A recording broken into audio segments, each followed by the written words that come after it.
வணக்கம். மாலையில் தமிழக வெற்றிக் கழகத்தின் தலைவர் விஜய் அவர்களுக்கு தேடி வந்த வெற்றி. அதிமுகவின் நிலைப்பாடுகள் மக்கள் மத்தியில் திருப்திகரமாக இல்லாத காரணத்தினால் அதிமுகவில் இருந்து பலரும் கூண்டோடு விலகி தாவேகாவை நோக்கி செங்கோட்டையன் அவர்களது தலைமையில் தாவேகாவில் இணைந்துள்ளனர்.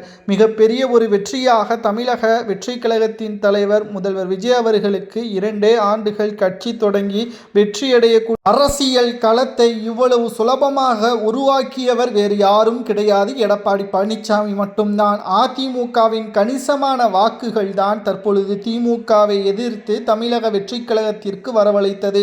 அது மட்டுமல்ல, அனைத்திந்திய அண்ணா திராவிட முன்னேற்ற கழகத்தை பொறுத்தளவிற்கு மிகப்பெரிய அளவிலான மாற்றங்கள் தமிழக அரசியலில் உருவாக வேண்டும் என்று அப்பொழுது அதிமுகவில் இருந்த நிர்வாகிகள் பலரும் எடப்பாடிக்கு அழுத்தத்தை கொடுத்தனர். ஆனால் விடாப்பிடியாக எடப்பாடி பழனிசாமி அவர்கள் ஒருபோதும் அதிமுகவில் தனது கட்டுப்பாட்டில் தான் இருக்க வைப்பேன், ஒருபோதும் அதிமுகவின் தொண்டர்கள் எனது பேச்சை தான் கேட்க வேண்டும், அவர்கள் பேச்சை நான் கேட்க வேண்டிய அவசியமில்லை என்று ஒட்டுமொத்தமான தொண்டர்களை புறக்கணித்த எடப்பாடியின் கோபம்தான் தற்பொழுது தாவேகாவின் தலைவர் விஜய் அவர்களுக்கு கிடைத்த வெற்றியையும் முதல்வராக பொறுப்பேற்கக்கூடிய அரசியல் களம் மாறியதையும் நம்மால் உறுதியாக கூற முடிகிறது.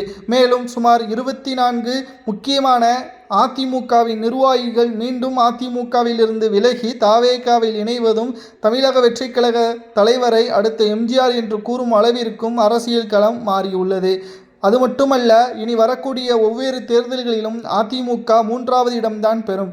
தாவேகாவின் தலைவர் விஜய் அவர்கள் அரசியலின் நேரெதிரியான எதிரியாக களத்தில் திமுகவை தான் பார்க்கிறது. 3வது இடத்தில் இருக்கக்கூடிய அதிமுகவை பெரிதளவில் கண்டிக்கவில்லை, பெரிதளவில் கண்டுகொள்ளவும் இல்லை. இதனால் அதிமுகவை தற்பொழுது கூட்டத்தில் ஒரு நபராகத்தான் பார்க்கிறார் முதல்வர் விஜய் அவர்கள்.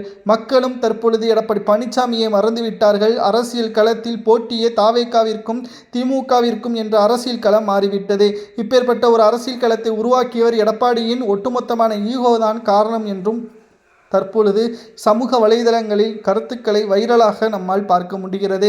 அனைத்திந்திய அண்ணா திராவிட முன்னேற்ற கழகம் அன்றைக்கு ஒற்றுமையாக இருந்திருந்தால் இன்றைக்கு பல மாற்றங்களை அதிமுக படைத்திருக்கும், என் எதிர்க்கட்சியாக கூட வந்திருக்கும்.